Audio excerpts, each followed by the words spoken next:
सुरेश खानोलकर हे शोध पत्रकारितेत होते. त्यांचं एक मॅगझिन होतं खतरनाक नावाचं. महाराष्ट्र टाइम्सचे ज्येष्ठ पत्रकार होते R.K. लेले म्हणून. त्यांच्या खुनाचा तपास लावण्यामध्ये पोलिसांना मदत करायचे. आम्हाला शाळेत सोडून परत येताना महालक्ष्मी बिल्डिंग जवळ त्यांच्यावर फायरिंग झालं. पहिल्या अंकाचं प्रकाशन करायचं होतं. बाळासाहेब ठाकरे यांच्या हस्ते मला स्वीय सहाय्यक वगैरे ते वेळच देत नव्हते किंवा उडवून लावायचे असे प्रकार घडले. मग मी भांडायचे. मग वाद केल्यानंतर त्या व्यक्तीने माझा अर्ज असा पाडला. त्यांना सांगा माझा अर्ज मला परत द्या. आता त्यांचा इगो मोठा होता. माझ्या वडिलांचा त्याच्यासाठी जीव गेलाय, त्यामुळे मी असं सहज नाही सोडणार. आता तर मी काही झालं तरी मिळवणारच असा मी चंग बांधला. मग मी इकडे तिकडे मराठी लोक कोणी शोधायला लागले. मला आवर्जून उल्लेख करावा असं वाटेल तर राजसाहेबांनी मला मदत केली त्यावेळेला. तेव्हा ते सामन्यामध्ये असायचे त्यावेळेला. नमस्कार, मी सोनल खानोलकर.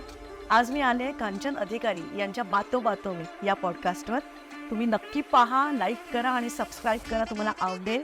माझ्या दिवाळी अंकाबद्दल. खतरनाक हा माझा दिवाळी अंक आहे, जे माझ्या वडिलांचं पाक्षिक होतं आणि गेली 38 वर्षापासून सातत्याने हा अंक मी चालू ठेवला आहे. 31 वर्ष हा अंक मी प्रकाशित करते. तुम्हाला नक्की आवडेल ह्याच्याबद्दल जाणून घ्यायला, हा प्रवास माझा कसा आहे.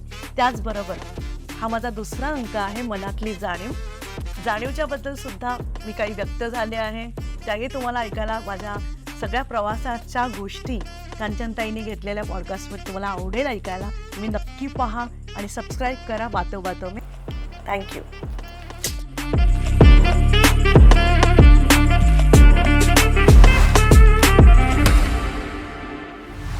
हाय, हॅलो, नमस्कार. मी कांचन अधिकारी बातो बातो मे या माझ्या पॉप्युलर चॅनलमध्ये आपणा सर्वांचं मनपूर्वक स्वागत करते.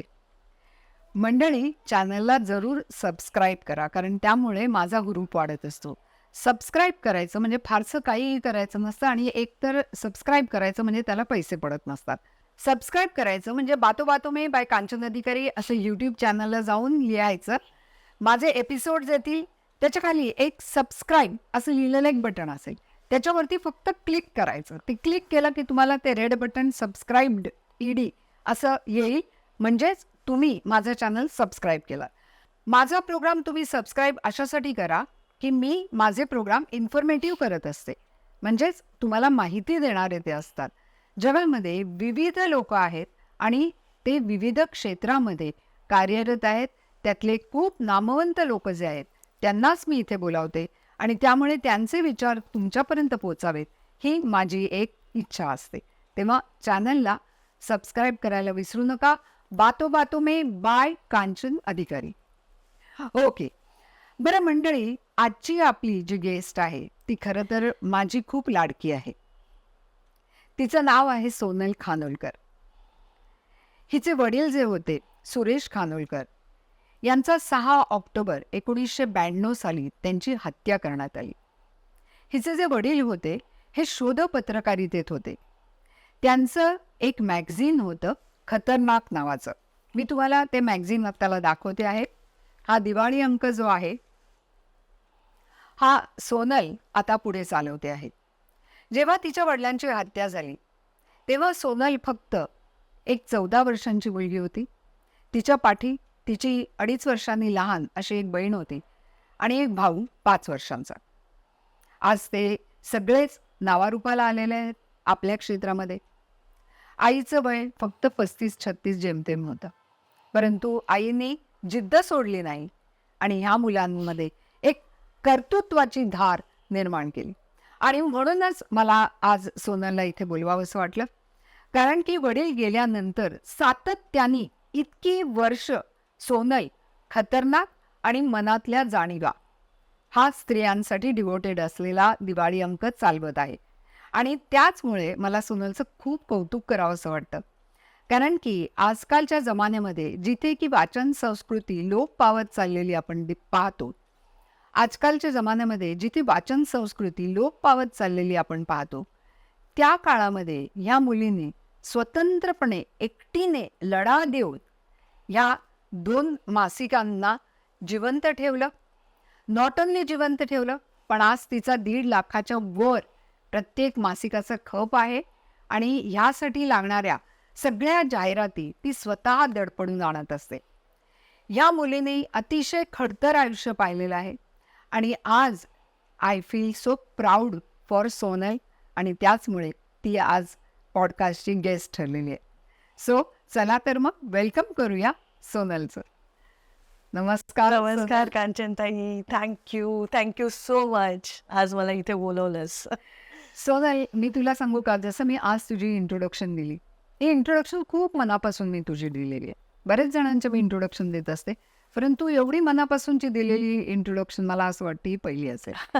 Because I really respect you. आणि why I respect you? Because you have struggled. तू स्वतः खंबीरपणानं अगेन्स्ट ऑल ऑड्स असं मी म्हणेन. तू अक्षरशः राणी लक्ष्मीबाईसारखं तुझ्यामध्ये कर्तृत्व आहे आणि म्हणूनच तू विविध क्षेत्रातल्या कर्तृत्ववान महिलांचा ही दर महिला दिनाला खूप मोठा कार्यक्रम घेत असते आणि त्या सर्वांचा स्वखर्चाने ती सत्कार करत असते. मंडळी, हे कार्य खूप मोठं आहे आणि मी हिच्या आईला ओळखते, तिच्या सर्व कुटुंबाला ओळखते. सो तुझ्याकडे मी वळते. मगाशी मी म्हटलं त्याप्रमाणे 6 ऑक्टोबर 1992 एक अतिशय काळा दिवस तुमच्या आयुष्यामध्ये आला. एक अत्यंत सुखी कुटुंब होतं आणि सगळेजण शाळेत जाणारे. आई तुझी गव्हर्नमेंट ऑफिसमध्ये कामाला होती. आणि ह्या गोष्टी कशा घडल्या, घडत कसं गेलं हे? 6 ऑक्टोबरला माझे वडील गेले 92ला. त्यांच्यावर अटॅक झाला होता 1 वर्ष आधी, 23 ऑगस्ट 91 साली. ती वेळ मला अजूनही आठवलं की एक धडकी भरते मनामध्ये की काहीही आम्हाला हासभास नव्हता असं होईल. आम्हाला शाळेत सोडलं, मी, माझी बहीण आणि माझा भाऊ. तो तर अगदी म्हणजे मिनी KGत असेल, त्यावेळेला 4 वर्षाचा होता तो. आणि आईला ऑफिसला पहिलं सोडलं परेलला, बॉम्बे वेटरनरी कॉलेजमध्ये पशुवैद्यक महाविद्यालय, तिथे आई माझी सर्व्हिसला होती. आईला ऑफिसला सोडलं, आम्हाला सोडून त्यांचा त्या दिवशी सत्कार होता कमिशनर ऑफिसला. एक पोलिसांना ते नेहमी मदत करायचे केसेस सॉल्व करण्यासाठी. त्यांचे शोध पत्रकारिता असल्यामुळे त्यांचे सोर्सेस खूप चांगले होते. आणि अशीच एक महाराष्ट्र टाइम्सचे खूप ज्येष्ठ पत्रकार होते RK लेले म्हणून. त्यांच्या खुनाचा तपास लावण्यामध्ये पोलिसांना कुठेतरी अडथळे येत होते. आणि एका प्रेस कॉन्फरन्समध्ये माझ्या वडिलांनी त्यांना चॅलेंज केलं होतं की पोलीस जर मला सिक्युरिटी देत असतील किंवा जर मला सुरक्षा आणि त्यांचं पाठबळ देत असतील तर मी ही केस सॉल्व करण्यामध्ये पोलिसांना मदत करेन आणि हे खुनी मी 1-2 दिवसात पकडून देईन.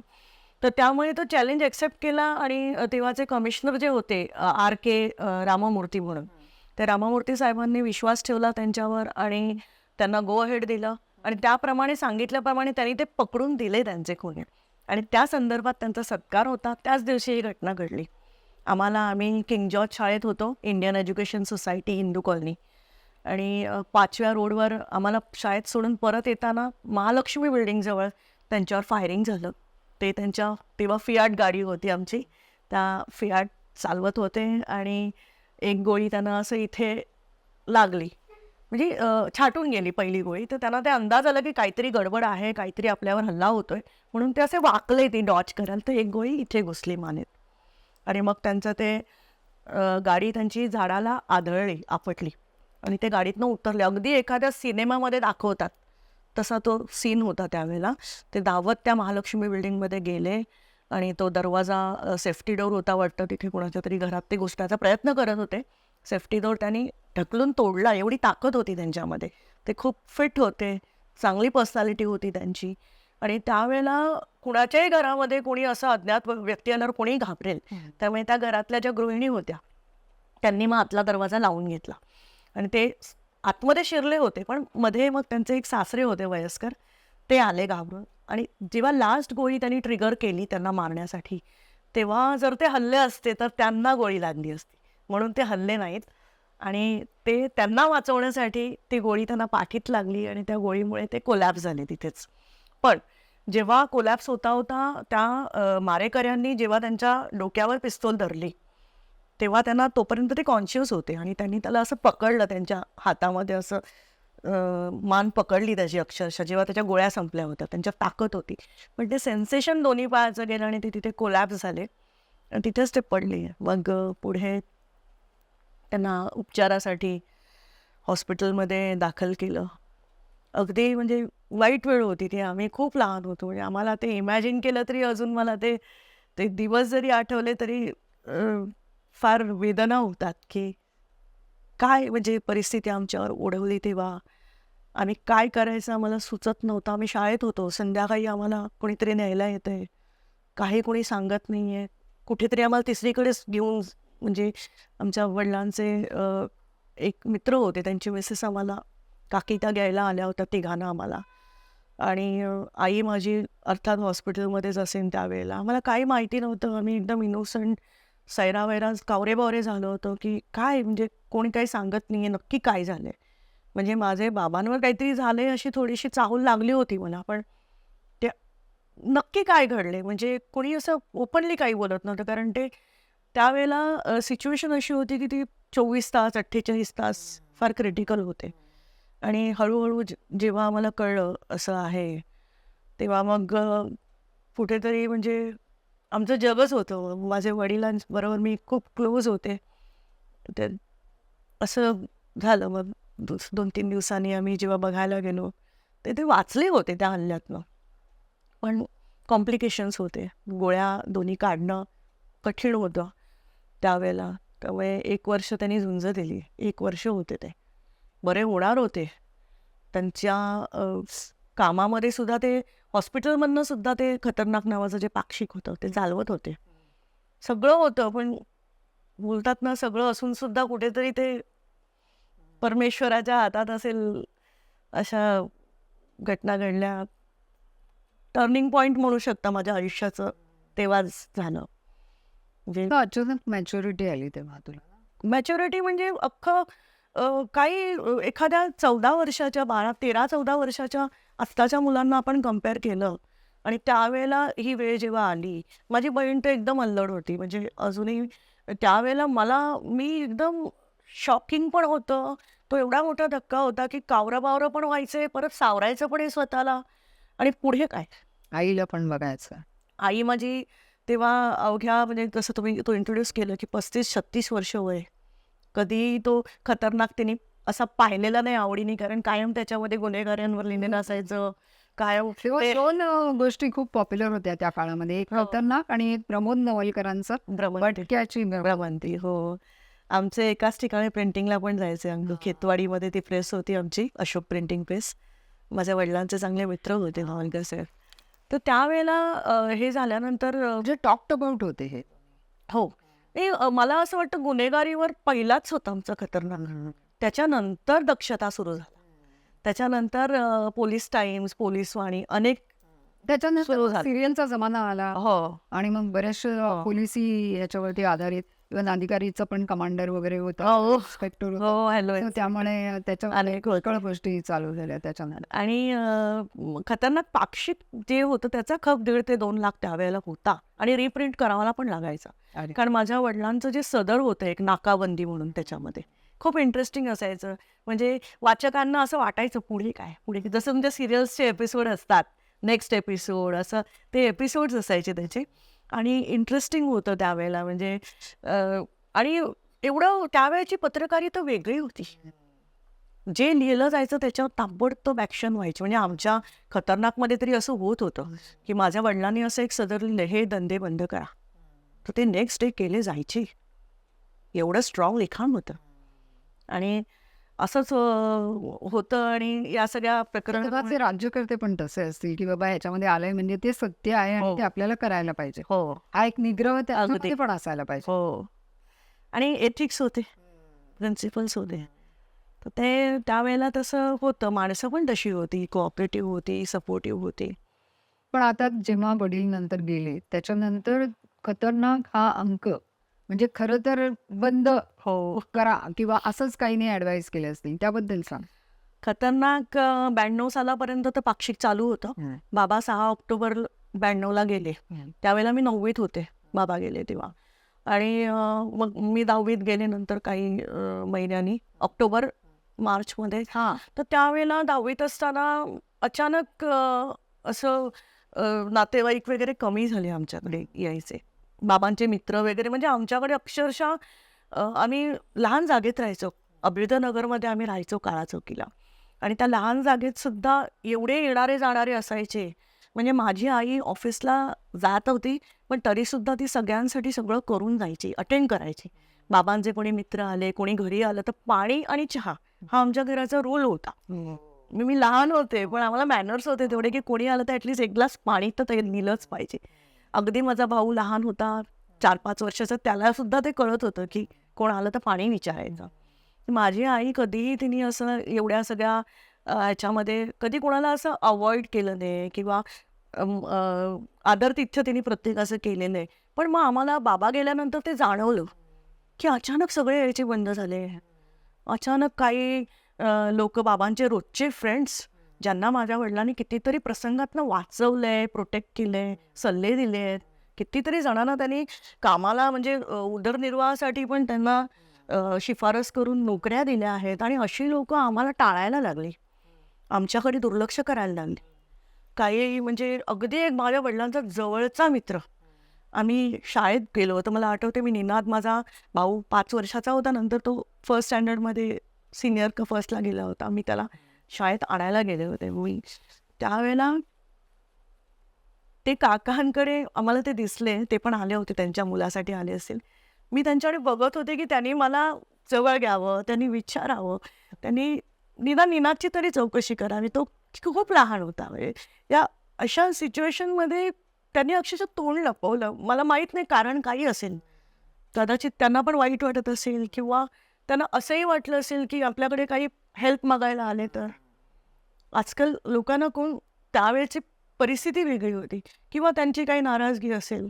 वडिलांचं असणं आणि वडिलांचं नसणं या दोन खूप मोठ्या मोठ्या गोष्टी आहेत. या दोन खूप मोठ्या गोष्टी आहेत आणि दुनिया कायम असंच विचारित आहे की आता यांना काहीतरी मदत लागली तर आपण बाबा करू शकू, नाही करू शकू किंवा पैसे द्यायला लागतील किंवा काय. परंतु तू मात्र खंबीरपणानं उभी राहिलीस. त्यावेळेचा प्रसंग मला अजून आठवते, की कुठेतरी माझ्या बालमनावर तो परिणाम झाला. मला तो इन्सिडन्स मला अजूनही ताजा आठवतोय, की त्यांनी असं ओळख न दाखवल्यासारखं जे ते वागले. 2-3 वेळा असं झालं आणि मग माझ्या मनामध्ये ते तेव्हा मला राग लवकर यायचा. खूप मी लहान पण होते. खूप राग यायचा आणि मी रिॲक्ट व्हायचे. तर मी घरी येऊन आईला हा प्रसंग सांगितला, की आई असं-असं झालं. एकदा असं झालं आणि दुसऱ्या वेळेला तीच व्यक्ती कुठेतरी अशीच भेटलेली आणि ते ट्रॅफिकमध्ये बाईकवर होते. त्यांनी मला बघून परत असं केलं. म्हटलं असं का? आपण काय चुकीचं वागलो का? किंवा आपण त्यांचं काही दुखावले गेले? काय झालंय काय? कारण काय? तर आई म्हणाली, "काय माहिती? काहीतरी त्यांना हवं असेल ते मिळालं नसेल किंवा काही अपेक्षा असतील किंवा त्यांना वाईट वाटत असेल. तो काही आपण अंदाज नाही बांधू शकत." त्यावेळेला मग दुसरा प्रसंग असा होता, मी 10वीत होते आणि माझे वडील गेल्यानंतर आम्हाला काहीच मिळालं नाही. शासनाकडे पण आम्ही मागितलं, पण त्यांना एक 10% तेव्हा 10% जागा अलॉट झाली होती. पण ते गेल्यानंतर अलॉट झाली. त्यामुळे परत तो फाईट होता. स्ट्रगल माझा तेव्हापासूनच सुरू झाला. हो. 93-94 पासून म्हणजे माझे वडील गेले आणि माझे जे मी सुरुवात झाली काट्यांवर चालायची. जगल. काट्यांवर चालले मी. कारण पावलोपावली फक्त चॅलेंजेस. प्रत्येक पावलावर काहीतरी वाढून ठेवलेलं असायचं. सोपं काहीच नव्हतं. आईची नोकरी होती त्यामुळे आई पूर्ण वेळ देऊ शकत नव्हती. बाकीच्या भानगडी मिटवेल, ऑफिशियल डॉक्युमेंटेशन म्हणा किंवा किती ऑफिसमध्ये किती सवलत घेईल, किती सुट्ट्या घेईल. मग मला कुठेतरी ते स्टँड घ्यावा लागला आईला सपोर्ट म्हणून. आणि त्यावेळेला मी ठरवलं की आता काहीतरी केलं पाहिजे आपण. अशाने जर असे लोक करत राहिले तर आपलं अस्तित्व, माझ्या वडिलांचं नाव राहणार नाही. सगळे पटकन विसरून पण जातील माझे वडील कोण होते, काय होते. आणि असंच आम्ही 10वी झाले तेव्हा म्हटलं आता काहीतरी मला केलं पाहिजे फॅमिलीला सपोर्ट करायला. माझं स्ट्रगल 10वी पासूनच सुरू झालं. मी 10वी झाले आणि 10वीची रिझल्ट लागायच्या अगोदर माझ्या मी आईला सगळे मार्क्स देईन. म्हणजे मी असं म्हणेन 100% असेल तर मी आईला 1000% मार्क्स देईन. कारण तिने आम्हाला घडवलं.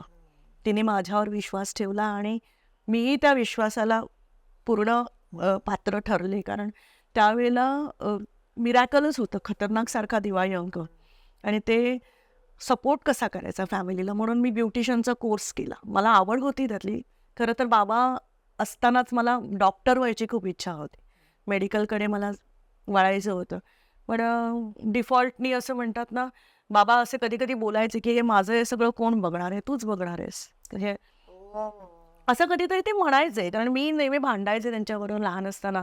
कारण हे खतरनाक आहे त्याचं जे बँक अकाउंट होतं ते क्रांती प्रकाशन नावाने होतं आणि क्रांतीमध्ये बहिणीचं नाव आहे. मी म्हणायचे की तुम्ही क्रांतीच्या नावाचं हे केलं, मग माझं काय?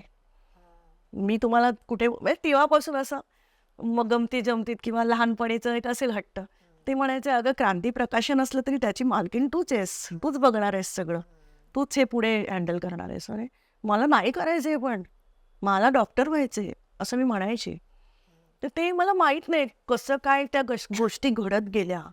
मी 10वीत असताना 10वी झाल्यानंतर जो मी कोर्स केला त्याच्यानंतर मी एक पार्लर ओपन केलं, ब्युटी पार्लर.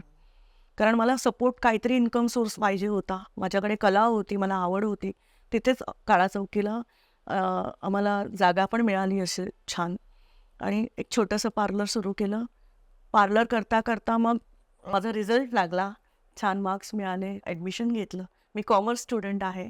कॉलेज पण मी जवळच बघितलं, आईच्या ऑफिसच्या जवळ होतं, MD कॉलेज परेल. त्याचं कारण असं होतं की कॉलेज करून मला बाकीच्या कामं करायची आहेत. जर मी लांब कुठे गेले आणि अडकून राहिले तर मी कसा वेळ मॅनेज करणार? आणि आई पण तेव्हा कसं घाबरत होती.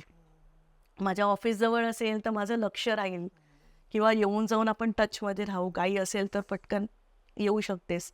आणि मग ते करत असताना माझे वडिलांचे एक अजून मित्र होते, जे मला ती मैत्री पण मला सांगावीशी वाटेल. महेश आसगावकर म्हणून माझ्या वडिलांचे मित्र होते. ते एवढ्या दिवसांमध्ये म्हणजे माझे वडील 13 महिने हॉस्पिटलमध्ये होते. हो बाप. त्या 13 महिन्यामध्ये हार्डली 1-2 दिवस सोडलं ते रोज माझ्या बाबांना भेटायला यायचे. रोज पण माणसं अशी पण माणसं आहेत. एवढं प्रेम त्यांचं त्या मैत्रीतलं होतं. निस्वार्थ मैत्री. काहीही अपेक्षा नाही, फक्त बॉन्डिंग. ते दरवेळेला डबा घेऊन यायचे दुपारचा. का तर माझी आई काय काय करणार किंवा त्याच्या आवडीचं काय असेल बाबांच्या तर घेऊन यायचे. तर बाबा गेल्यानंतर त्यांनाही खूप मोठा धक्का होता तो. जसा आम्हाला होता तसा त्यांनाही खूप ते अवघड होतं हे करणं. मग ते म्हणाले की मी पाहिलं की आमच्याकडे काम करणारी लोकं स्वतःचे अंक काढायला लागले, दिवाळी अंक. आमचे सगळे कॉन्टॅक्ट्स ते यूज करायला लागले. मला काही नॉलेज नव्हतं, मला काहीही कळत नव्हतं त्यातलं. पण मला राग होता. का तर तुम्ही मला दुर्लक्ष का करताय? आम्हाला का तुम्ही अवॉइड करताय? हाय हॅलो पण नाही. असं काय आम्ही गुन्हा केलाय की तुम्ही माझे वडील गेल्यानंतर अचानक सगळं रिलेशन्स तोडायला लागले. मग चीड होती. काहीतरी करायचंय, पण काय करायचं ते माहिती नव्हतं. मग अचानक हे महेश काका जे महेश आसगावकर त्यांच्याकडे आम्ही गेलो होतो, मी आणि आई. तेव्हा ते म्हणाले की सोनल, तुमचं रजिस्ट्रेशन आहे, नाव आहे, अजून हे प्रकरण ताजं आहे. तू दिवाळी अंकदाने सुरू करत तुझ्या वडिलांच्या आठवणीसाठी. म्हणजे त्यांचं नाव राहील आणि सगळं तुला मिळेल आपोआप हळूहळू परत. आणि मला काही नाही हो, मला खरंच त्यातली काही माहिती नव्हती, काही कळत नव्हतं. एक 15-16व्या वर्षाच्या मुलीला काय अक्कल असणार? संपादक काय असतं, संपादकीय काय आणि असतं? तेव्हा काही नेट वगैरे किंवा काहीच computer वगैरे नव्हतं. काहीच नव्हतं. काहीच नव्हतं. आणि मग आई मला म्हणाली, "बघ मी तर काही करू शकत नाही, माझी नोकरी आहे. गव्हर्नमेंटच्या सर्व्हिसमध्ये मी फार फार तर तुला सपोर्ट करेन, जेवढा मला वेळ मिळेल. तू जर इनिशिएटिव्ह घेणार असशील तर मी तुझ्या बरोबर आहे."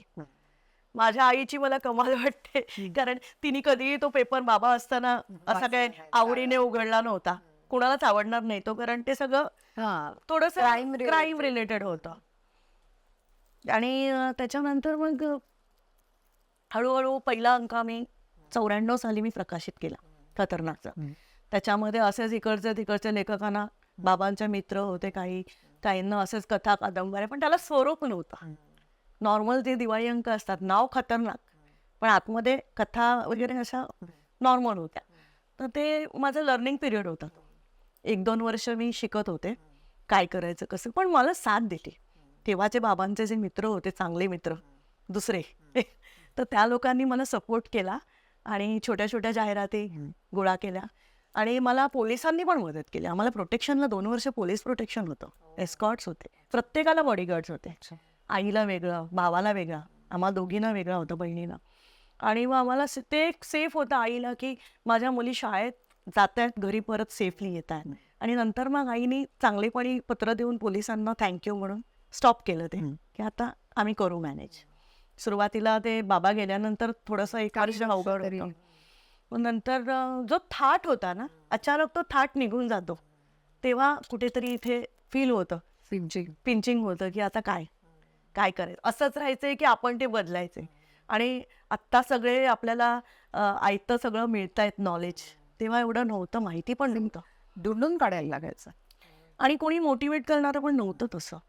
मला अजूनही ती खंत आहे त्या गोष्टीची, की बाबांचे एवढे चांगले चांगले मित्र किंवा आमचे नातेवाईक आहेत, जे अगदी टॉपमोस्ट आहेत, वेल वेल टू डू आहेत, किंवा त्यांनी पण आम्हाला कधी गाईड नाही केलं, की तू हे कर, तू ही परीक्षा दे, तू असा अभ्यास कर, आम्ही तुला सपोर्ट करतो. म्हणजे पैशाचा सपोर्ट नाही म्हणत आहे, पण नॉलेजचा, गायडन्सचा. काही आहेत नातेवाईक आमचे, एक दोन, त्यांनी पण आम्हाला केलंय मदत, त्यांच्या परीने गाईड केलं, मदत केली. पण असं कोण बाबांच्या मित्रांपैकी पण कुणी सांगितलं नाही, की सोनल तू चल IASची एक्झामसाठी तयारी कर, IPS. मला होतं, माझ्यामध्ये ते पोटेन्शियल होतं, पण मला ते कोणी सांगणारं नव्हतं, शिकवणारं नव्हतं. आणि काम काम आणि फक्त काम. अगदी माझं तर कधी कधी असं व्हायचं, सकाळचं कॉलेज दुपारी असायचं, सकाळी उठायचे, अर्धा वेळ काम करायचे, पार्लरमध्ये जायचे, पार्लरचं काम, मध्ये कोण आले क्लायंट्स करायचे, मुली होत्या ठेवलेल्या, लक्ष असायचं. परत क्लासला जा, क्लास करायचे, कारण 12वी आली माझी 11वी नंतर लगेच. आणि अकॅडमिक्ससुद्धा ते पण मला सांभाळायचे, आईला ऑफिसला पण सोडायचे. मला आईने तेव्हा अजून पण आश्चर्याची गोष्ट म्हणजे, तेव्हा मला आईने त्यावेळेला कायनेटिक होंडा म्हणून स्कूटर होती, ती तिने मला घेऊन दिलेली. एवढं तिला ते माझ्यावर तिचं एवढं विश्वास होता, किंवा ते की नाही तू करशील, बिंदास बनवण्याचं कारणच माझी आई आहे. आमच्यात जरी असलं तरी आईने कधी असं घाबरटपणा नाही दाखवला, की बाबांचं असं झालंय तर तू असं करू नको, किंवा आता कधी असं तिने पुढे जाण्यासाठी तिने असं कधी थांबवलं नव्हतं. पण तुम्ही तुमचं काम करा, मेहनतीने जे आहे ते मिळवा, कष्टाने तुला जे मिळेल ना ते तुझे, शॉर्टकट्स नसतात, असं हे तेव्हा त्यावेळेला तिने मला जाणीव करून दिली. आणि खतरनाक तर फार फार खडतर प्रवास आहे खतरनाकचा. सुरुवात, तुम्हाला जसं म्हटलंस की सुरुवात कशी केलीस, तर त्या सुरुवातीला जाहिराती मिळवणं हा एक मोठा मोठा चॅलेंज होता माझ्या. अजूनही आहे तो. अजूनही आहे. नाही, सगळ्यांनाच आहे तो. जो जो आर इन दिस. कारण का आमचं पण गव्हर्नन्स नाव मॅगझिन होतं, पण आता आम्ही ते ई मॅगझिन केलं. अच्छा. तर तेच मी तुला म्हणणार होते, खतरनाक तुम्ही ई मॅगझिन हो, करणार का? ई मॅगझिन करायचा विचार आहे माझा, पण कसं झालं, खतरनाकच म्हणते, की सुरुवातीच्या काळामध्ये पोलीस स्टेशन्स, पोलीस आम्हाला मदत करायचे. पण नंतर कोणीतरी म्हटलं की कॉर्पोरेट जाहिराती पण मला पाहिजे होत्या, पण कुठेही मला ते उभं केलं जात नव्हतं त्यावेळेला. नाव खतरनाक, आधीच नाव खतरनाक, त्यामुळे ते फार मुश्किलीने मला एंट्री करावी लागायची. 2 वर्ष तर असेच, मी बोलली ना, लर्निंग पिरियड होता. मग मला 18 वर्ष पूर्ण झाली, मग ते माझ्या नावावर सुरू केलं मी करायचं. त्याच्या आधी माझ्या मावशीच्या नावावर आम्ही करत होतो. आणि प्रत्येक ठिकाणी हेच. ई मॅगझिनचा जमाना आत्ता आलाय, त्यावेळेला त्यावेळेला नव्हतं. ई मॅगझिन करायचंच आहे मला. आज ना उद्या होईल, प्रोसेस चालू आहे. खतरनाकच्या बाबतीत सांगायचं झालं तर, खतरनाक जेव्हा मी जाहिरातींसाठी जायचे काही काही ठिकाणी, हा मला किस्सा अतिशय सांगावं असं वाटतं, की खूप मान आणि अपमान सहन केलेत. मान काही ठिकाणी, अपमान बऱ्याच ठिकाणी सुरुवातीला. अजूनही आहे काही ॲटिट्यूड, आणि काही लोकांचे माइंडसेट्स नाही चेंज करू शकत ना आपण. खूप यातना सोसल्यात मी त्या खतरनाकसाठी, पण जिद्दीने तो अंक प्रकाशित करते, झालाय. ब्लेसिंग्स आहेत खरंच. वर्ण वडिलांचे आशीर्वाद आहेत तुला. अगदी अगदी, त्याशिवाय शक्यच नाहीये. जाहिराती मिळवणं इट्स रिअल टफ. खतरनाक खतरनाक नावच असं आहे, की मला लोक म्हणायचे तो दुसरं सुरू कर, आम्ही तुला देऊ जाहिराती. पण मग मनातल्या जाणीवा हे तू कधी चालू मनातली जाणीव, तेच खतरनाक नंतर ते मनातली जाणीवचं इन्व्हेन्शन झालं. कारण मनातली जाणीवचा पण काही विचार नव्हता माझा. खतरनाक करत असताना मला अनेकांनी सांगितलं, की तू नाव चेंज कर, आम्ही तुला जाहिराती देऊ. हो. खतरनाक नको. तुम्ही भांडायचे त्यांच्याशी, की का असं, एवढ्या अनेक सिरियल्स असतात, अनेक 100 आहे, ते रामसे ब्रदर्सचे भूताचे वगैरे सिरियल्सना स्पॉन्सरशिप देतात, जाहिराती देतात. मग माझ्या अंकामध्ये प्रॉब्लेम काय? मी तर लाईव्ह स्टोरीज, डिटेक्टिव्ह स्टोरीज असंच देते. आणि पहिली 2 वर्ष माझा लर्निंग पिरियड होता. पण नंतर जेव्हा बाबांचे अजून एक मित्र आहेत, मी त्यांचा उल्लेख करायला करेनच, विजय साखळकर म्हणून, ते एक्सपायर झाले आता 2 वर्षांपूर्वी. त्यांनी खतरनाकला पुन्हा ते स्वरूप मला मिळवून दिलं. कारण त्यांनी मला संपादकीय आणि सगळं अक्षरशः शिकवलं. कसं करायचं, काय काय पाहिजे, कॉन्टेंट काय पाहिजे मॅगझिनला. नाव खतरनाक आणि आतमध्ये तू मुळमुळीत जर स्टोऱ्या दिल्या तर कोण तुझा अंक घेणार किंवा त्यांना आवडणार नाही. मग त्यांनी ते कादंबरी सुरू केली, गूढकथा, इन्व्हेस्टिगेटिव्ह स्टोरीज, पोलिसांच्या रिअल स्टोरीज, असं सगळं करून ते अंकाचं स्वरूप थोडंसं चेंज केलं. माझे वडील असताना ते ॲग्रेसिव्ह होतं, तसं नाही केलं, थोडं माइल्ड केलं. पण दिवाळी अंक म्हणून ठीक आहे, ते चाललं. पण नंतर मग मी हळूहळू जाहिरातींसाठी जेव्हा जायचे काही काही ठिकाणी, तर मी वाद केल्यामुळे, वाद म्हणजे कसला वाद कांचनताई, वाद म्हणजे काय, फक्त का नाही मला पण द्या, त्यांना देता तसं मला पण द्या, एवढंच. मग ते आर्ग्युमेंट समजलं जायचं. कधी कधी मी म्हटलं की पूर्वी मला खूप राग यायचा, नाही म्हटलं की, किंवा त्या खतरनाकबद्दल कोणी उलटं सुलटं बोललं की मी चिडायचे, रिॲक्ट व्हायचे.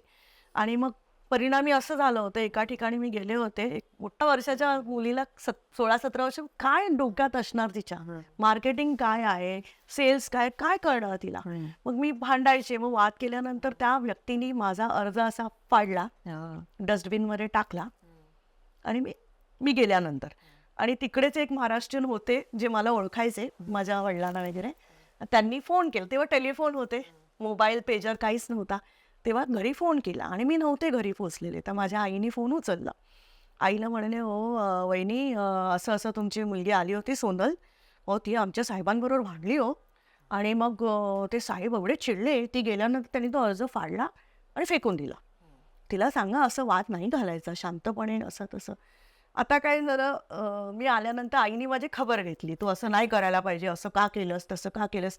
आणि जेव्हा मला आईने सांगितलं की तुझा अर्ज फाडून फेकला, तेव्हा मग मी पिसाळे, चिडले पण नाही. मी एकदम, माझा अर्ज त्यांनी फाडलाच कसा, आता तर मी काही झालं तरी हे मिळवणारच, असा मी चंग बांधला. मी सोडणार नाही. त्यांनी माझा अर्ज का फाडला, ज्यांनी फाडला त्यांनी मला दिलीच पाहिजे. आणि मला काही तेव्हा कळत नव्हतं, मी ते मिळवायचे. आणि माझ्या दिवाळी म्हणजे माझ्या खतरनाक बरोबर इमोशनल अटॅचमेंट आहे, माझ्या वडिलांचा त्याच्यासाठी जीव गेलाय, त्यामुळे मी असं सहज नाही सोडणार. म्हणून मी ठीक आहे, मग मी तणतणत गेले दुसऱ्या दिवशी, एकदम फुल झाशी की राणी म्हणालीस ना, तणतणत गेले. आणि तणतणत जाताना पुन्हा एकदा डोक्यावर ठेवलं की आता आपल्याला वेगळं काहीतरी विचार केला पाहिजे, ह्या माणसाला सरळ कसा आणायचा. तेव्हा काही एवढं काय कोणाच्या जास्ती ओळखी पण नव्हत्या, पण डोकं माझं होतं थोडंसं, कारण वडिलांची मुलगी आहे ना मी, तर थोडंसं ते येतं आतमध्ये ओरिजिनल. आणि आईच्या सारखं डिसिप्लिन तसं कमी आहे, पण वडिलांचं पण थोडं जास्त आहे. वॉरियर मग मी आता म्हटलं, आता मी काय करू की मला हे मिळणार. मग मी इकडे तिकडे मराठी लोक कोणी शोधायला लागले. मग तिथे मला आवर्जून उल्लेख करावा असं वाटेल, स्थानिक लोकाधिकार समिती, जे शिवसेनेची युनियन सगळीकडे आहे. आणि मग मी इथे गेले, त्यांना भेटले आणि म्हटलं असं असं झालंय. माझ्या आईच्या पण परिचयाचे कोणतरी होते तेव्हा जुने, ती पण आली होती माझ्याबरोबर. मग त्यांना म्हटलं, आता तर मला म्हटलं ही हवीच आहे, त्यांना सांगा माझा अर्ज मला परत द्या, मला जाहिरात नको, हा अर्ज परत द्या, रिटर्न विथ थँक्स. कारण मला माहिती होतं हा कुठून देणार मला परत. आता मी त्यांना एवढं अडले की मला माझा अर्ज परत पाहिजे, मला जाहिरात नको. आता त्यांची पंचायत झाली. बरं, ते म्हणू शकत नाही ती येऊन नाही गेली, कारण एंट्री असते, कुणाला भेटायला जात आहे, इन अँड आउट. तेव्हा कॅमेरे नव्हते, पण मॅन्युअल होतं ना, तर हे कुठेतरी थोडंसं माझ्या डोक्यामध्ये होतं. लहान होते पण डोकं वापरलं. मग आता त्यांची पंचायत झाली, तर ते दुसरे त्यांना म्हणाले, अरे क्यों आप झगड़ा कर रहे, उसको दे दो छोटी मोठी ऍडव्हर्टाईज और निपटा दो. आता त्यांचा इगो मोठा होता. आता मला इगो नव्हता, पण माझा हट्ट होता आणि चीड होती, असं का केलं, पाहिजेच आहे आता. तर ते साहेब म्हणाले त्यांचे की ठीक आहे, मी माझ्या पॉवरमधनं जेवढं आहे तेवढं करतो, त्यांच्याकडे नको जाऊ. पण मला अजूनही अडले आता मी की नाही, त्यांच्याकडनंच पाहिजे, तुम्ही त्यांना इन्स्ट्रक्शन्स द्या. कारण काही नव्हतं, राग होता, फाडला का अर्ज.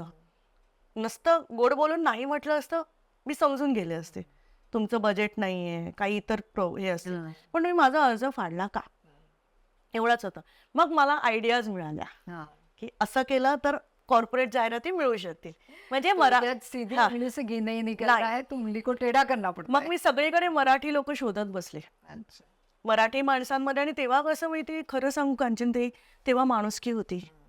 सॉफ्ट कॉर्नर असेल, धडपड बघत होते लोक, चांगली माणसं जास्ती होती, ज्यांना वाटत होतं की हिच्यासाठी काहीतरी आपण करावं, ही एवढी मेहनत करते तर हिला सपोर्ट करावा. किती म्हणजे लोकांची मी नावं घेईन, किती लोकांनी मला हेल्प केली आहे, कोणाचे कोण, काही संबंध नाही. म्हणजे जवळच्यांपेक्षा तिरस्थ लोकांनी सुद्धा मला खूप मदत केली, अजूनही करतायत, जे काही त्यांचा माझा संबंध नाही पण करतात बाबा. आणि मग हळूहळू हळूहळू छोटं छोटं छोटं छोटं म्हणून मी गेले. आता मला पहिला अंक मी जेव्हा केला खतरनाकचा, तेव्हा मला सगळ्या हॉटेलवाल्यांच्या बारवाल्यांच्या जाहिराती होत्या. कारण खतरनाकला घाबरायचे ना ते त्यावेळेला, आणि पोलीस स्टेशन्स मला द्यायचे. बिचारे कुठून काय, आजकाल पैसे द्यायला कोण मागतं का, तेव्हा पण तसंच होतं. पण तेव्हा छोटं छोटं होतं, पण मी घेतलेल्या त्या, कारण मला फंड्स पाहिजे होते. आणि 2 वर्षानंतर मला कळलं की ह्या नको आपल्याला, आपलं अंकाचं स्वरूप आता बदलत चाललंय, आपण कॉर्पोरेटकडे वळतोय. बारवाल्यांच्या जाहिराती बघितल्यावर त्याच्यात काय म्हटलं आपल्याला, मला समजावलं माझ्या चांगल्या हितचिंतकांनी की तू आता ना, पोलिसांनी पण समजावलं, मी तुम्हाला चांगल्या जाहिराती देतो. म्हटलं ह्या काय वाईट आहेत का, नाव असेल आता काय करू. नाही नाही, त्यांनाच समजायला लागलं की मग आम्ही तुम्हाला चांगल्या ट्रॅव्हल्सच्या अशा तशा ओळखीने करू सपोर्ट. पोलिसांनी खूप मदत केली, थोडं सोफिस्टिकेटेड. येस दिल्या. आणि मग ते थोड्या मोठ्या, एवढ्या जास्ती नव्हत्या, पण माझा खर्च निघायला लागला, थोडासा फायदा व्हायला लागला. आणि दांगट न्यूजपेपर एजन्सी जे आहे, सर्वात मोठी एजन्सी आहे, माझे वडिलांचे ते हितचिंतक मित्र, अगदी म्हणजे मोठा सपोर्ट त्यांनी केला होता. त्यांनी मला पण खूप सपोर्ट केला. तर त्यांच्या माध्यमातून अंकाचं वितरण व्हायचं, अंक माझा सगळीकडे पोचायचा. आणि मग हळूहळू हळूहळू मग मला पहिल्या अंकाचं प्रकाशन करायचं होतं. हा किस्सा मला सांगायला आवडेल. मला बाळासाहेब ठाकरे यांच्या हस्ते मला त्या अंकाचं इनॉग्रेशन करायचं होतं 94 साली, पण मी त्यांच्यापर्यंत पोचू शकले नाही. त्याचं कारण असं होतं की त्यांचे स्वीय सहाय्यक वगैरे ते वेळच देत नव्हते किंवा उडवून लावायचे, असे प्रकार घडले. मग मला लहान होते, डोकं नव्हतं, तेवढं कळत नव्हतं. राग, परत खूप राग यायचा, आता तर नाहीच जाणार, असं ते मनाशी हे गेलेलं. मग मी त्या अंकाचं ओपनिंग शरद पवारांच्या हस्ते केलं होतं त्यावेळेला, आणि तिथे मला चांगला रिस्पेक्ट मिळाला आणि चांगलं झालं. पण नंतर 96 साली मी पहिल्यांदा राज ठाकरेंना भेटले, आणि तिथे पण अशी माझी व्यथा सांगितली, बाळासाहेबांच्याकडे असं घडलं, मला करायचं होतं. आणि हे काहीही सोपं नव्हतं, पण माझे अतोनात प्रयत्न होते त्यांच्यापर्यंत पोचायचे. आणि एक दिवस आता सगळीकडे सांगत बसायचे मी की मला अंकाचं प्रकाशन करायचे, साहेबांनी मला वेळ नाही दिला, असं मी सगळीकडे जे खरं आहे ते बोलायचे. आणि मग एक फोटोग्राफर होते बाळासाहेबांचे, बाळ मुणगेकर म्हणून, हो, माहिती असेल तुम्हाला, ते मला एका लॅबमध्ये भेटले फोटोग्राफीच्या. आणि आपलं तेव्हापासून बोलायची सवय आहे, बोलणं होतं, माझ्या वडिलांचे मित्र होते बरेच, तर मी चर्चा करायचे, माझी व्यथा सांगायचे की मला असं असं करायचे, तर हे असं आहे. आणि मला असं वाटायचं की ते वाईट आहेत, कळत नव्हतं ते वाईट नाही आहेत, मधली लोक वाईट आहेत, आणि अजूनही आहेत. हे मी आत्ता परत परत सांगते, अजूनही मधली लोक वाईट आहेत. त्याचं कारण असे की काय कळत नाही, पद्धती काय आल्या आहेत मधल्या लोकांना. म्हणजे मला राज ठाकरेंनी हे 96 साली उदाहरण दिलं होतं, चहापेक्षा किटली गरम. साहेब चांगले असतात, पण मधली लोक जे पोचूच देत पोचू पण देत नाहीत, आणि वाईट साईड काहीतरी सांगतात, कान भरतात. पण कधी पण असं विश्वास ठेवू नये किंवा त्या व्यक्तीला आपण डायरेक्टली असं समज करून घेऊ नये, ते मी धडा घेतला पहिला तो. पण नंतर राजसाहेबांनी मला मदत केली त्यावेळेला, चांगलं ओळख, म्हणजे माझं अंकाचं रिव्ह्यू पण चांगला दिला, तेव्हा ते सामन्यामध्ये असायचे त्यावेळेला, आणि त्यांनी सपोर्ट केला. माझ्या बहिणीला सुद्धा, म्हणजे ती मार्शल आर्टिस्ट आहे, त्यावेळेला ते फिलिपिनो आर्ट होता एस्क्रिमा म्हणून, तर ती खेळायला गेली होती 96-97 साली. तेव्हा राजसाहेबांनी वगैरे खूप सपोर्ट केला होता त्यावेळेला. आम्ही, म्हणजे मला अभिमान वाटतो या गोष्टीचा की आम्ही तिघही भावंड सेल्फ मेड आहोत. तिचा भाऊ निनाद खानोलकर, ज्यांनी आता आलेला हक हा चित्रपट होता तो एडिट केलेला आहे, त्यामध्ये इम्रान हाशमी आणि यामी गौतम. यामी गौतम. निनादनी त्याचं शिक्षण पूर्ण केलं सिडनेममधून, आणि नंतर LV प्रसादमधनं त्यांनी एडिटिंग आणि साऊंड डिझायनिंग केलं. त्याच्यामध्ये सुद्धा तो चांगलं, म्हणजे गोल्ड मेडल वगैरे त्याला मिळालं. त्यानंतर बरेच फिल्म्स केले, मराठी 3च केले सिनेमा त्यांनी आता. तू पण बीकॉम झाल्यानंतर मास कम्युनिकेशन केलंस, जर्नलिझम केलंस, इव्हन MBA पण हो, मी MBA मार्केटिंगमध्ये केलं वेलिंगकस मधून. जे मार्केटिंग मी आधी मार्केटिंग प्रॅक्टिकली केलेलं आणि नंतर नंतर शिकले. पण मजा अशी होती ना की मला गंमत वाटायची. पण या खतरनाकने आम्हाला खूप शिकवलं.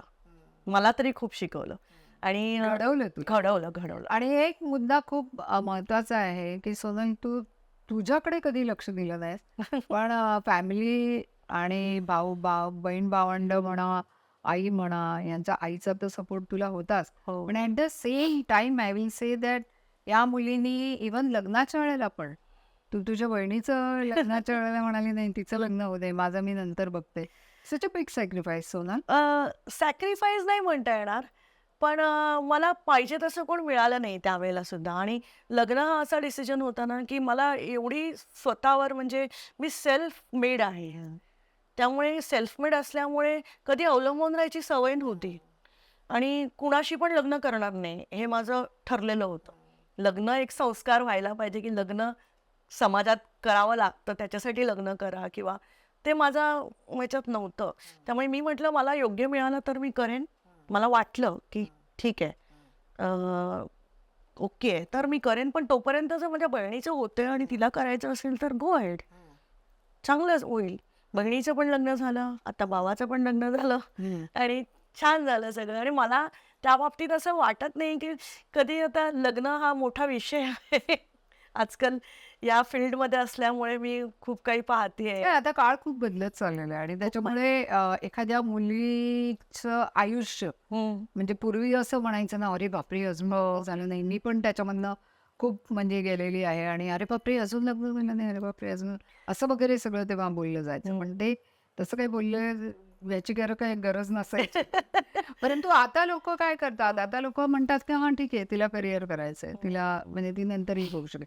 Bye the way, now let's come back to your motivational programs. तू मोटिवेशनल प्रोग्राम्स घेते हो. आता आणि ज्याच्यामध्ये बायकांच्या लिडरशिपच्या कार्यशाळा वगैरे अशा घेते, त्याबद्दल आम्हाला सांग. मी माझं जेव्हा हे सगळं फेज सुरू होता या स्ट्रगलचा, त्याच्यामध्ये मी म्हटलं की आपल्याला एवढं सगळं असून, ओळखी असून, आपल्यामध्ये कर्तृत्व पण आहे, आपल्यामध्ये सगळं तो स्पार्क असून सुद्धा आपल्याला प्रत्येक पावलावर चॅलेंजेस आहेत, स्ट्रगल आहे. तर अशा कितीतरी मुली असतील, महिला असतील, ज्यांना खूप काही करायचंय, करू इच्छित आहेत, पण त्यांना कोणाचा सपोर्ट नाही, किंवा असेल सुद्धा सपोर्ट, पण मेंटली स्ट्रॉंग होणं पण गरजेचं आहे. कारण मी 10 वेळा पडले तर मी 11 वेळा उठते परत. मी पडून नाही राहत की आता नाहीच जमणार, मी गिवअप नाही करत. हा मुळात माझा इनबिल्ट गुण आहे की मी कधीही असं हरले नाहीये, किंवा ठीक आहे नाही झालं ना, होईल, किंवा दुसरा प्रयत्न करा. ए प्लॅन फसला तर बी फसला तर सी पण आहे, असं मी विचार करत बसते. तर मी ऑलवेज लहानपणापासून आत्तापर्यंत मी पॉझिटिव्ह थिंकर आहे. अनेक वेळा त्या खतरनाकच्या बाबतीमध्ये मला असं वाटायचं आता बंद करूया, बास झालं, कंटाळा आला. काही लोकांनी तर मला एवढं विचित्र बोललेले आहे त्या विषयावरून की आम्हाला अशा भिका मागायला आवडत नाहीत जाहिरातीसाठी. तेव्हा परत माझं ते असायचं शब्दांची धार तलवार, की मग मी बोलायचे की भिका मागणं काय, म्हटलं माझ्या प्रोफेशनलमध्ये जाहिराती मागणं म्हणजे भिका मागणं नव्हे, ते काम आहे, कामाचा भाग आहे तो.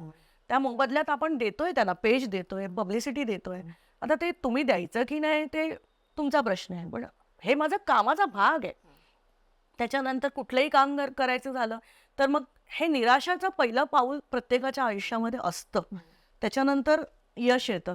तर मला हे सगळं तेव्हा एवढं कळत नव्हतं, पण मी म्हटलं की आपण स्वतःच पुन्हा तयार होतोय. पण अशा कितीतरी मुली महिला हे सोडून देतात, निराश होतात, कॉन्फिडन्स नसतो. तर आपण थोडंसं दुसऱ्यांसाठी पण इन्स्पायरिंग काहीतरी करूया, म्हणून मग मी ट्रेन द ट्रेनर्स म्हणून सगळं अकॅडमीचा कोर्स केला. बीकॉम झाले, त्याच्यानंतर मी जर्नलिझम केलं. जर्नलिझम मास कम्युनिकेशन केल्यानंतर मी MBA केलं वेलिंगकसमधून मार्केटिंगमधून. त्याच्यानंतर मग मी ट्रेन द ट्रेनर्सचा प्रोग्राम केला, मोटिवेशनल ट्रेनरचा. मी बऱ्याचशा संस्थांना मोटिवेशनल ट्रेनिंग देते, लिडरशिप ट्रेनिंग देते. त्यातलं रामभाऊ म्हाळगी जी संस्था आहे त्यांच्यासाठी पण मी काम केलं आहे. त्यानंतर मी स्वतंत्र वर्कशॉप्स घेतलेले आहेत, काही बँकिंग युनियन्ससाठी घेतलेले आहेत आणि पाहुणे म्हणून पण जाते मी, बोलावतात काही.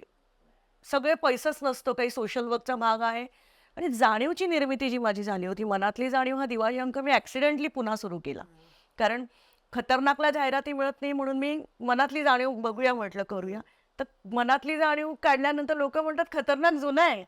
आम्ही खतरनाकला देऊ, हा जाणीव नवीन आहे, आम्ही ह्याला नाही कन्सिडर करणार. तेव्हा तो जाणीव माझ्या गळ्यात पडला.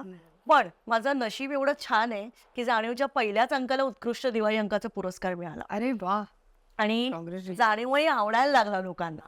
जाणीवची थीम आवडायला लागली, जाणीवचा कॉन्सेप्ट आवडायला लागला. मग जाणीवचा वेगळा वाचक वर्ग निर्माण झाला आणि जाणीवच्या माध्यमातून जाणीवा मनातल्या असा मी एक सदर सुरू केला. मनातली जाणीवच्या माध्यमातून म्हटलं आपण कार्यक्रम करूया. आणि दरवर्षी मार्च महिन्यामध्ये सोयीस्कर रविवार असतो, म्हणजे 8 मार्चला मी नाही करत, पण एखादा जेव्हा एक्झाम्स नसतात, सगळ्यांना जमेल असा रविवार करून मी मनातली जाणीवचा कार्यक्रम जो आहे, जाणीव उद्याची स्त्री मनाची, असा मी कार्यक्रम करते. कांचनताई तू आलेली असते कार्यक्रमाला आणि ऑफकोर्स अशा तुझ्यासारख्या मोठ्या मोठ्या कर्तृत्ववान महिलांना मी बोलावून त्यांचे सत्कार तर होतातच, पण त्यांचे जे अनुभव आहेत, त्यांचं जो कर्तृत्वाचं लोकांना जाणीव करून द्यायचं काम मी करते आणि एक उमेद जागवायचं काम हा जाणीव करतो कार्यक्रम. आता तेव्हापासून मी करते. 2003 आणि 4ला मी केले होते, नंतर 10 पासून रेग्युलर करते. 2010 पासून आत्तापर्यंत दरवर्षी हा कार्यक्रम मी दादरला शिवाजी मंदिरमध्ये करते. सकाळी 10 ते 1:30 असा ठरलेला टायमिंग आहे. त्याला पण मला सुरुवातीला त्रास झाला, अजूनही होतोय.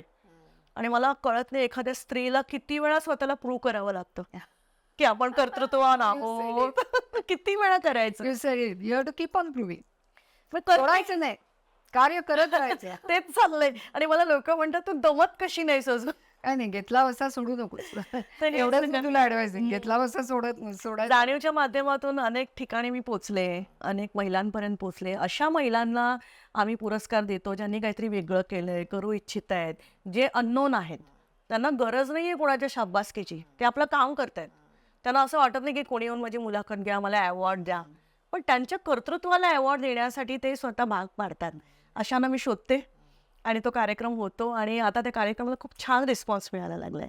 पूर्वी शिवाजी मंदिरमध्ये मी शाहू सभागृहामध्ये वरती तो कार्यक्रम करायचे आणि मग नंतर शिवाजी मंदिरनी स्वतः मला ते नाट्यगृह ऑफर केलं की अरे वा, नाटकं असतात, म्हणजे व्यावसायिक दिवस आहे त्यांचा, पण तरी म्हणतात नाही तुमचा कार्यक्रम पण छान आहे, आता तो वाढत चाललाय, तर तुम्ही आता सभागृहात करा. अरे वा, आणि मला कुठेतरी असं वाटतं की मी केलेल्या कामाचं मला पावती आहे की त्यांनी अशी दखल घ्यावी. हा कार्यक्रम होतो ह्याच्यासाठी सुद्धा संघर्ष तर अजूनही आहे. ह्याच्यासाठी पण अपमान काही ठिकाणी. ते पार्ट ऑफ इट. त्यांना तुला सांगते ना, मला पण फायनान्स उभा करायला जाताना माझ्या पिक्चरची पीपीटी बनवायला लागते, लोकांना ते प्रेझेंटेशन द्यायला लागतं, हे लागतं. हो जेव्हा म्हणतात ना तुम्ही 100 खडे माराल, हो, तेव्हा त्यातला एखाद दुसरा कुठेतरी जाऊन लाग, अगदी अगदी. तोपर्यंत त्याला म्हणजे हेच मिळत राहतं. पण माझा म्हणजे मी खरं सांगेन, माझं लक फॅक्टर पण एवढं चांगलं आहे. मी कष्ट करते, मेहनत करते, पण मी निराश होते थोडीशी, पण मी पुन्हा ते कव्हर होते की नाही, असं होऊन चालणार नाही आपल्याला. आणि मला चांगली लोक भेटत गेली. जे लोक चांगली नाही आहेत त्यांना मी दुर्लक्ष करून पुढे गेले. एक मी पण असं म्हणेन मीच्या बाबतीमध्ये की वडील गेल्यानंतर काही लोकांनी कदाचित सहानुभूतीपूर्वकही तुझ्याकडे पाहिलं असेल, हो, परंतु मला असं म्हणायचंय, आज तुझ्याकडे लोक रिस्पेक्टफुली बघतात. अगदी. सहानुभूतीची नजर ही रिस्पेक्ट मध्ये बदलण्याचं काम हे सोनलने केलेलं आहे आणि त्याच्याचमुळे मला खरंच खूप आवडतेस. आणि कांचनताई, तू पण मला किती सपोर्ट केलायस. मला आठवतंय त्या पहिल्या प्रोग्रामला तिने जे होकार दिला तो माझा लक फॅक्टर आहे आणि तिचे आशीर्वाद समजेन मी, कारण काहीच माहिती नव्हती, आपली ओळख पण नव्हती. ऑलवेज माय बेस्ट. अगदी ओळख पण नव्हती आमची.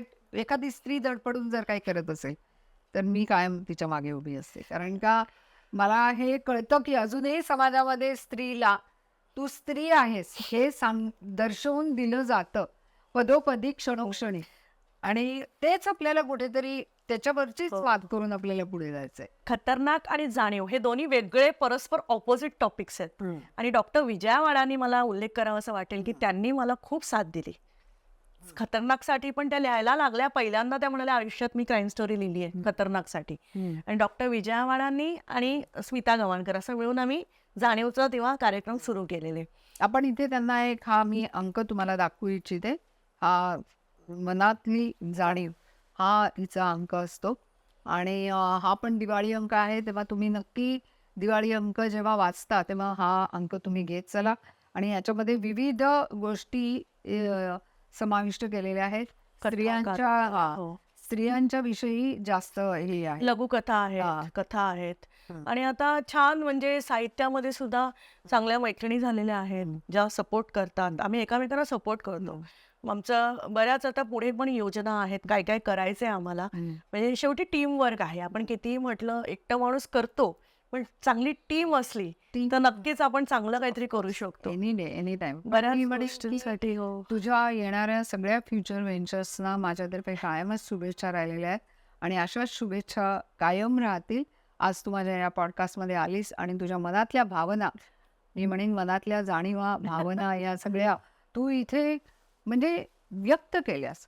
आणि त्या जे काय भरलेलं हे होतं ते मन मला मोकळं केलं. अजूनही सांगायचं आहे की आज ह्या सगळ्या प्रवासामध्ये जसं मला माझ्या आईने आम्हाला घडवलं, माझी बहीण सुद्धा आज मोठ्या पदावर आहे, प्रेसिडेंट आहे ती स्वतंत्र मायक्रो फायनान्स अनन्या बिर्ला बरोबर. ती सुद्धा MBA आहे HR मधून. म्हणजे तिचं मार्शल आर्ट्स आहे, हे आहे. माझा भाऊ आज म्हणजे हे सगळं कुठलंही बॅकग्राऊंड नसताना आम्ही आज इथपर्यंत क्रिएट केलं. आणि खूप छान वाटतं. म्हणजे मेहनत केली पण त्या मेहनतीचं फळ सुद्धा मिळालं. ठीक आहे, आता मला हेच सांगायचं काइंड असं मी म्हणेन. God has been kind. Yeah but जे मेहनत केलीस आणि ज्या एका लक्ष स्वतःचं त्या ध्येयावरती केंद्रित करून तू ती मेहनत केलीस आणि त्याच्याचमुळे तुला त्याचं ते फळ मिळालेलं आहे. आणि तू आज माझ्या पॉडकास्टमध्ये आलीस बातो बातो में. आणि मी म्हटलं तसं की मनातलं सर्व आज तू इथे रितं केलंस. आणि त्याच्याच मधनं कितीतरी महाराष्ट्रातल्या अशा स्त्रिया असतील की ज्या ह्यातून प्रेरणा घेतील आणि त्याही अशाच कर्तृत्ववान महिला म्हणून पुढे भविष्यामध्ये आपल्याला दिसणार आहेस. सोनल, आज तू माझ्या पॉडकास्टमध्ये आलीस आणि इतक्या तुझ्या मनातल्या सगळ्या जाणीवा, तुझ्या मनातलं जे काही दुःख होतं ते सगळं आज तू इथे रितं केलंस. आणि याच्यातनंच इतर बायका प्रेरणा घेणार आहे. सो इथे आल्याबद्दल thank you so much. A small gift for me. Thank you कांचनताई, thank you. तुम्हाला एवढं बोलवलंस आणि माझ्या सगळ्या मनातल्या जाणीवा मोकळ्या झाल्या आज. थँक्यू. You welcome.